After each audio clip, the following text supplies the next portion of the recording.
আজ যেই ঘটনাটা আপনাদেরকে বলতে চলেছি সেটা ঘটেছিল নবদ্বীপের এক প্রত্যন্ত গ্রামের কাছে। ঘটনার দুই প্রধান চরিত্র সুমন আর কৌশিক দুজনেই খুব ভালো বন্ধু ছিল।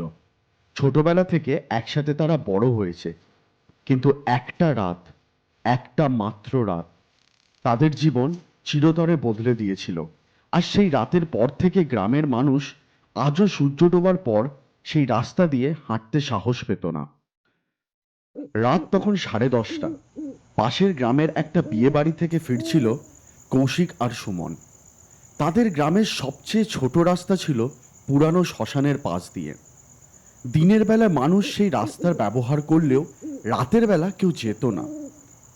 গ্রামে বলা বলি করত, এখনো রাতের বেলা সেই শ্মশানে এক বৃদ্ধকে দেখা যায়, তার কান্নার আওয়াজ শোনা যায়। রাতের বেলা সেই শ্মশানের সামনে থেকে গেলে সে ডাক দেয়, আর যদি সেই ডাকে কেউ সাড়া দেয় সে তাকে তার সঙ্গে নিয়ে যায়। তাদের আজ বাড়ি ফিরতে বড্ড দেরি হয়ে গেছে। তারা যখন 3 রাস্তার মোড়ে এসে দাঁড়ালো তখন সুমন বলে উঠল, চল চল তাড়াতাড়ি পা চালা।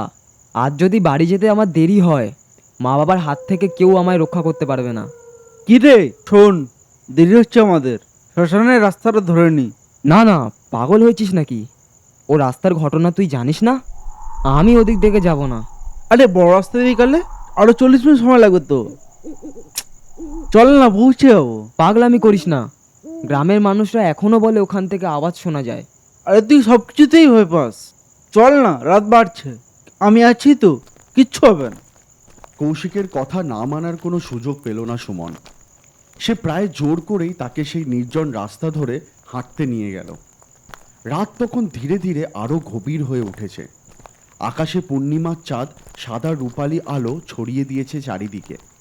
সেই আলোয় রাস্তার দুপাশের গাছগুলোর ছায়া লম্বা হয়ে মাটির ওপর পড়ে আছে। হালকা শীতল বাতাস বইছে, পাতাগুলো মৃদু শব্দে দুলে উঠেছে।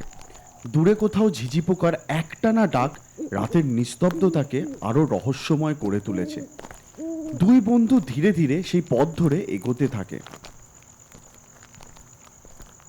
একটু এগিয়েই সুমন চারপাশে একবার তাকিয়ে নিচু গলায় বলে উঠল, কৌশিক দেখ, শ্মশানটা কিন্তু একদম সামনে এগিয়ে এসছে। জানি না কেন জায়গাটা আমার একদমই ঠিক ঠেকছে না রে। চল না, দেরি না করে আমরা দ্রুত পায়ে পেরিয়ে যাই এখান থেকে। উফ, কি জ্বালায় পড়লাম রে তোকে নিয়ে। সামনে একটা শ্মশান থেকে ভেবে গেলি। আরে চল, কিছু হবে না। দুজনে যতই শ্মশানের দিকে এগোতে লাগলো ততই চারপাশের পরিবেশ যেন বদলে যেতে শুরু করলো। হঠাৎ করেই নিস্তব্ধ রাতের বুক চিরে কোথার থেকে যেন একটা চাপা কান্নার শব্দ ভেসে আসতে লাগলো। প্রথমে শব্দটা খুব ক্ষীণ ছিল, কিন্তু তারা যত সামনে এগোচ্ছিল সেই কান্না তত স্পষ্ট হয়ে উঠছিল। মনে হচ্ছিল শব্দটা যেন শ্মশানের ভেতর থেকেই আসছে। কৌশিক, তুই তুই শুনতে পাচ্ছিস ওই ওই শব্দটা, কান্নার শব্দটা? হ্যাঁ, শুনতে পাচ্ছি। এত ভয় পাওয়ার কিছু নেই। হয়তো আশেপাশে কেউ আছে, বা বাতাসের শব্দ ভেসে আসছে। আমার হাতটা ধরে চল, কিচ্ছু হবে না। না রে, ব্যাপারটা আমার একদমই স্বাভাবিক লাগছে না। এত রাতে শ্মশানের ভেতরে কে কাঁদবে? তুই আবার শুরু করলি। সবকিছুর মধ্যে ভূত করে এটা বন্ধ করবি। চল একটু তাড়াতাড়ি হাঁটি, আর আমার হাত ছাড়বি না। আমি বলছি কি, পেছনে ফিরে গেলে হয় না? এত দূর এসে আবার রাস্তা বদলাবি? আর কিছুটা পথ তো বাকি, একটু সাহস রাখ। কিন্তু কান্নার আওয়াজটা জোরালো হয়ে তাদের দিকে এগিয়ে আসছে।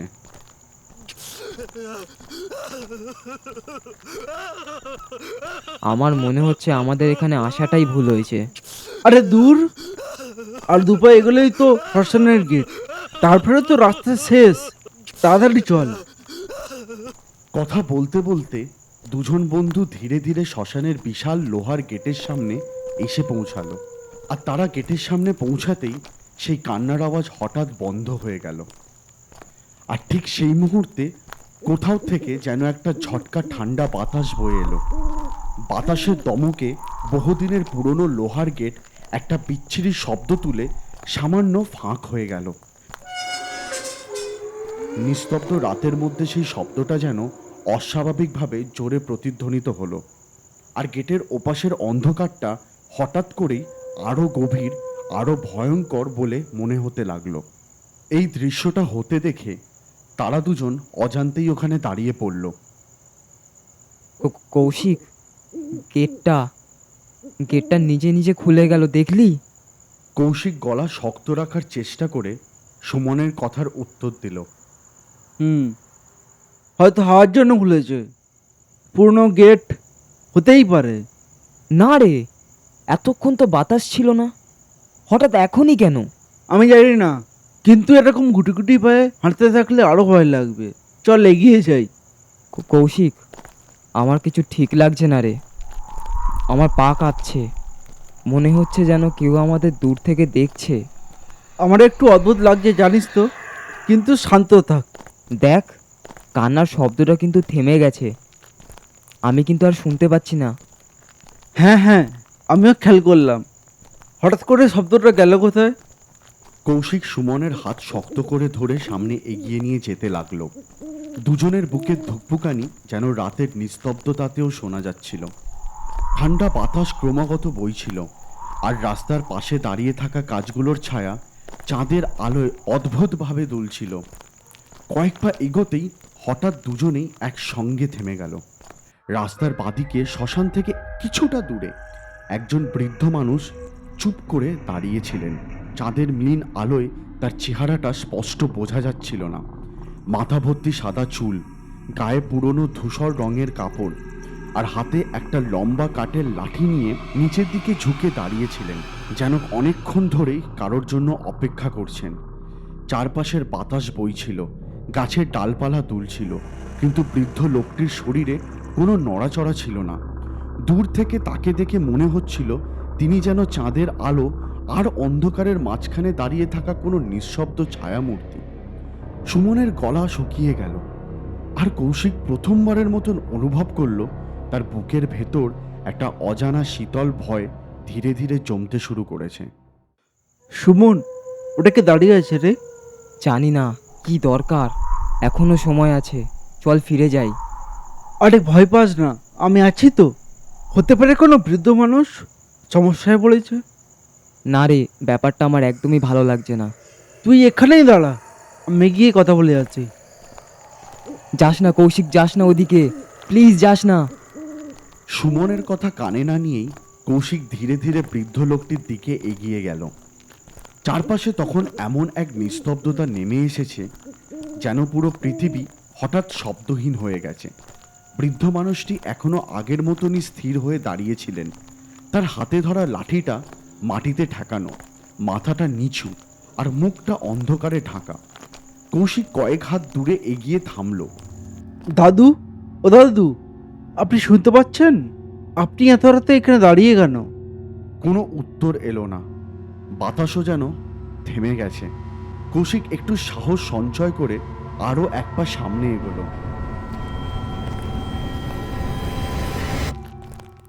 দাদু, আপনার কি কোনো সাহায্য লাগবে? আর ঠিক তক্ষুনি বৃদ্ধ মানুষটি ধীরে ধীরে মাথা তুললেন। প্রথমে তার থুতনি দেখা গেল, তারপর মুখ, আর তারপর তার চোখ। কৌশিকের বুকের ভেতরটা হিম হয়ে গেল। লোকটার চোখে কোনো মনি ছিল না, কোনো সাদা অংশও ছিল না। চোখের কোঠরে দুটো যেন গভীর কালো অন্ধকার ভরা, আর এমন অন্ধকার যার শেষ দেখা যাচ্ছে না। আর সেই অন্ধকারের মাঝেই তার ঠোঁটের কোণে ফুটে উঠল এক অস্বাভাবিক ঠান্ডা মুচকি হাসি। একই কৌশিকের পা যেন মাটিতে গেঁথে গেল। তার শরীরের প্রতিটি রক্তবিন্দু মুহূর্তের মধ্যে বরফের মতন ঠান্ডা হয়ে উঠল। দূরে দাঁড়িয়ে থাকা সুমনও বুঝতে পারল কিছু একটা ভয়ঙ্কর ভুল হচ্ছে। আর ঠিক সেই মুহূর্তে বৃদ্ধ লোকটির মুচকি হাসিটা ধীরে ধীরে আরো চওড়া হতে শুরু করলো। কৌশিক, দৌড়ো দৌড়ো! কৌশিক আর কোনো প্রশ্ন করল না। দুজন বন্ধু প্রাণপণে সেই রাস্তা ধরে দৌড়াতে শুরু করলো। ঠান্ডা বাতাস তাদের কানের পাশ দিয়ে শো শো করে বেরিয়ে যাচ্ছিল। চারপাশের গাছপালাগুলো ঝাপসা হয়ে যাচ্ছিল তাদের চোখের সামনে। তারা কতক্ষণ দৌড়েছিল তা তাদের কারোর মনে নেই, কিন্তু দৌড়াতে দৌড়াতে হঠাৎ করেই দুজনের মনে হতে লাগলো তারা একা নয়, তাদের পেছনে আরো কেউ দৌড়াচ্ছে। সুমন, তুই শুনতে পাচ্ছিস? হ্যাঁ হ্যাঁ, কেউ কেউ যেন আমাদের পেছনে দৌড়াচ্ছে। পেছনে তাকাবি না, দৌড়ো, শুধু দৌড়ো। তাদের নিজেদের পায়ের শব্দের সঙ্গে যেন মিশে গিয়েছিল আরও একজোড়া পায়ের আওয়াজ, যেন কেউ ঠিক তাদের পেছনেই ছুটে আসছে। আর সবচেয়ে ভয়ের বিষয় ছিল, যত দ্রুত তারা দৌড়াচ্ছিল সেই শব্দটাও ঠিক তত দ্রুতই এগিয়ে আসছিল। সুমন প্রায় কেঁদে বলে ফেলল, কৌশিক, ওটা আমাদের পেছনেই আছে। কৌশিক, ওটা আমাদের পেছনেই আছে। হঠাৎ একটা উঁচু শিকড়ে পা আটকে গেল সুমনের। সে ভারসাম্য হারিয়ে রাস্তার ওপর ছিটকে পড়ল। কিন্তু আতঙ্কে ছুটতে থাকা কৌশিক সেটা বুঝতেই পারল না। সে আরো কিছুটা দূরে দৌড়ে যাওয়ার পর হঠাৎ খেয়াল করলো সুমনের হাত আর তার হাতে নেই। সুমন, ওই সুমন, কোথায় তুই? কৌশিক সুমনকে ডাক দিতে দিতে আবার সেই রাস্তা ধরে পিছিয়ে আসতে থাকে। একটু রাস্তা পিছিয়ে আসতেই দেখে সুমন জ্ঞানশূন্য অবস্থায় পড়ে আছে। সে দ্রুত তার কাছে গিয়ে হাঁটু গেড়ে বসলো, তার কাঁধ ধরে জোরে জোরে ঝাঁকাতে লাগলো। সুমন, ওই সুমন, চোখ খোল, আমার দিকে তাকা। কয়েক সেকেন্ড যেন কয়েক ঘন্টার মতন মনে হচ্ছিল। অবশেষে সুমনের আঙুল নড়ল, তারপর ধীরে ধীরে সে চোখ খুলল। হ্যাঁ, ওটা ওটা কোথায়? আমি জানি না, আর জানতেও চাই না। ওঠ, এক্ষুনি ওঠ। কৌশিক সুমনকে টেনে দাঁড় করালো। দুজনেই তখন ভয়ে প্রায় কাঁপছে, কিন্তু তারা জানতো এখানে এক মুহূর্ত দাঁড়িয়ে থাকা যাবে না। চল, যত জোরে পারিস দৌড়ো। হ্যাঁ, আমি চেষ্টা করছি, চল। তারপর তারা আবার ছুটতে শুরু করলো, আর তাদের পিছনের সেই অন্ধকার রাস্তা, সেটা যেন এখনো কারোর উপস্থিতি লুকিয়ে রেখেছিল। সেই উপস্থিতি যেটা তাদের ছেড়ে দিতে মোটেই রাজি ছিল না। দৌড়তে দৌড়তে হঠাৎ দূরে একটা পরিচিত অবয়ব চোখে পড়ল তাদের। চাঁদের আলোয় স্পষ্ট দেখা যাচ্ছিল গ্রামের সেই পুরনো শিব মন্দির। বহু বছর ধরে সেখানে কোনো পুজো হয় না, ভেতরে কোনো মূর্তি নেই, শুধু মন্দিরের মাঝখানে একটা পুরনো পেতলের ঘণ্টা ঝুলে আছে। মন্দিরটা দেখেই দুজনের মনে যেন সামান্য সাহস ফিরে এলো।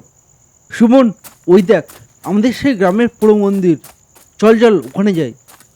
হ্যাঁ চল, আমি আর দৌড়াতে পারছি না, ওখানে গিয়ে একটু দাঁড়াই। আর এক মুহূর্ত তারা নষ্ট না করে মন্দিরের ভেতরে ঢুকে পড়ল। ঢুকেই কৌশিক জোরে দরজাটা টেনে বন্ধ করে দিল। শব্দটা মন্দিরের ভেতরে প্রতিধ্বনিত হয়ে উঠল। দুজনেই দেয়ালের পাশে বসে হাঁপাতে লাগলো। ওটা কি এখনো আমাদের পেছনে আছে রে? জানি না, আপাতত আমরা নিরাপদে আছি।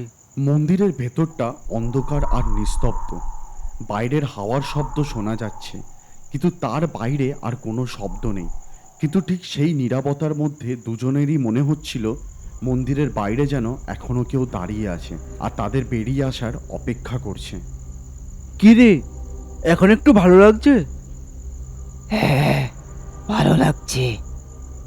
কৌশিক লক্ষ্য করল সুমন তার পেছনে মাথা নিচু করে দাঁড়িয়ে আছে। আর উত্তরটা শুনে ওর কেমন একটা অস্বস্তি হলো। সুমনের গলাটা যেন স্বাভাবিকের চেয়ে অনেক বেশি ঠান্ডা আর নিরাবেগ শোনাচ্ছিল। তুই এত চুপচাপ কেন? কিছুক্ষণ আগে তো ভয় কাঁপছিলিস। ভয় এখন আর লাগছে না। মানে, কি বলছিস? যেটাকে ভয় পাচ্ছিলাম সেটা তো আর আমাদের ক্ষতি করবে না।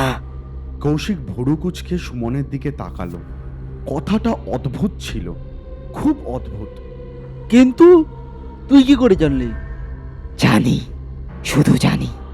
মন্দিরের অন্ধকারে বসে থাকা সুমনের মুখটা ঠিক মতন দেখা যাচ্ছিল না, কিন্তু তার ঠোঁটের কোণে যেন এক মুহূর্তের জন্য অদ্ভুত একটা হাসি ফুটে উঠল। কৌশিকের বুকের ভেতরটা কেঁপে উঠল। সুমন, তুই ঠিক আছিস তো? তোর কি মনে হয় আমি ঠিক নেই? সুমনের চোখের দিকে তাকিয়ে কৌশিকের শরীর ঠান্ডা হয়ে গেল। কেন জানি না, তার মনে হতে লাগলো যে বন্ধুর সঙ্গে সে এতক্ষণ দৌড়ে এসেছে সে হয়তো আর তার বন্ধু সুমন নেই। ঠিক তখনই এক কোণ থেকে খসখস খসখস শব্দ ভেসে এলো। মনে হলো একটা ইঁদুর দৌড়ে গেল। হঠাৎ করে সুমন ঝটকা মেরে সেই শব্দের দিকে ছুটে গেল। কি রে, কোথায় যাচ্ছিস? কোনো উত্তর এলো না। কৌশিক দ্রুত পকেট থেকে টর্চ বের করে আলো ফেললো সেই দিকে, আর আলো পড়তেই তার বুকের রক্ত যেন হিম হয়ে গেল। সুমন মাটিতে উবু হয়ে বসে আছে, আর তার হাতে ধরা সেই ইঁদুরটা, সে সেটাকে কাঁচা অবস্থায় ছিঁড়ে খাচ্ছে। সুমন, তুই তুই কি করছিস? ঠিক সেই মুহূর্তে মন্দিরের দরজায় কেউ যেন সজোরে আঘাত করলো। আরো জোরে শব্দ হতে লাগলো। মনে হচ্ছিল বাইরে থেকে কেউ দরজাটা ভেঙে ভেতরে ঢুকে আসতে চাইছে। কে কে ওখানে? সুমন ধীরে ধীরে মাথা ঘুরিয়ে কৌশিকের দিকে তাকালো। তার ঠোঁটের কোণে ফুটে উঠল এক ভয়ঙ্কর হাসি। দরজাটা খুলে দে না কৌশিক। এক বরফ ঠান্ডা দমকা হাওয়ায় পুরানো মন্দিরের দরজা আপনি আপই খুলে গেল, আর দরজার ওপাশে দাঁড়িয়ে থাকা অন্ধকারটা ধীরে ধীরে মন্দিরের ভেতর ঢুকতে শুরু করলো। আর তখনই কৌশিক লক্ষ্য করলো সুমন এক চিৎকার করে তার দিকে ধেয়ে আসছে। খাবি কৌশিক? কৌশিক খাবি? না না না, আমার দিকে আসবি না, আসবি না, সরে যা এক্ষুনি। মন্দিরের দরজা খুলতেই কৌশিক আর এক মুহূর্ত সেখানে দাঁড়ায়নি। প্রাণপণে ছুটতে ছুটতে সে অন্ধকার রাস্তা ধরে দৌড়াতে লাগলো। ভয় আর আতঙ্কে দিশাহারা হয়ে সে কোথায় যাচ্ছে সেটা খেয়াল ছিল না তার। হঠাৎ দৌড়াতে দৌড়াতে তার পা হড়কে গেল। আহ! সরে যা। সে গিয়ে হুমড়ি খেয়ে পড়ল, আর মাথা তুলে দেখল সে আবার সেই শ্মশানের গেটের সামনেই এসে পড়েছে। আর পেছন দিক থেকে তার বন্ধু সুমন অট্টহাসি করতে করতে তার দিকে এগিয়ে আসছে। না সুমন, না না না না।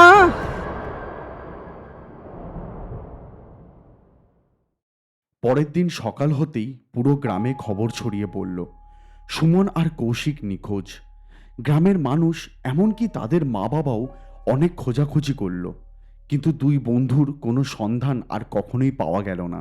সেই ঘটনার পর থেকে রাত নামলেই গ্রামের মানুষ ওই শ্মশানের রাস্তা এড়িয়ে চলতে শুরু করে, কারণ আজও গভীর রাতে সেই নির্জন পথের দিক থেকে ভেসে আসে এক বৃদ্ধ মানুষের চাপা কান্নার শব্দ। কিন্তু আজও গ্রামের কেউ জানতে পারল না সেই বৃদ্ধ মানুষটা কেন ওই নির্জন পথ দিয়ে যাওয়া মানুষদের মধ্যে থেকে কাউকে না কাউকে নিজের সঙ্গে তুলে নিয়ে যায়।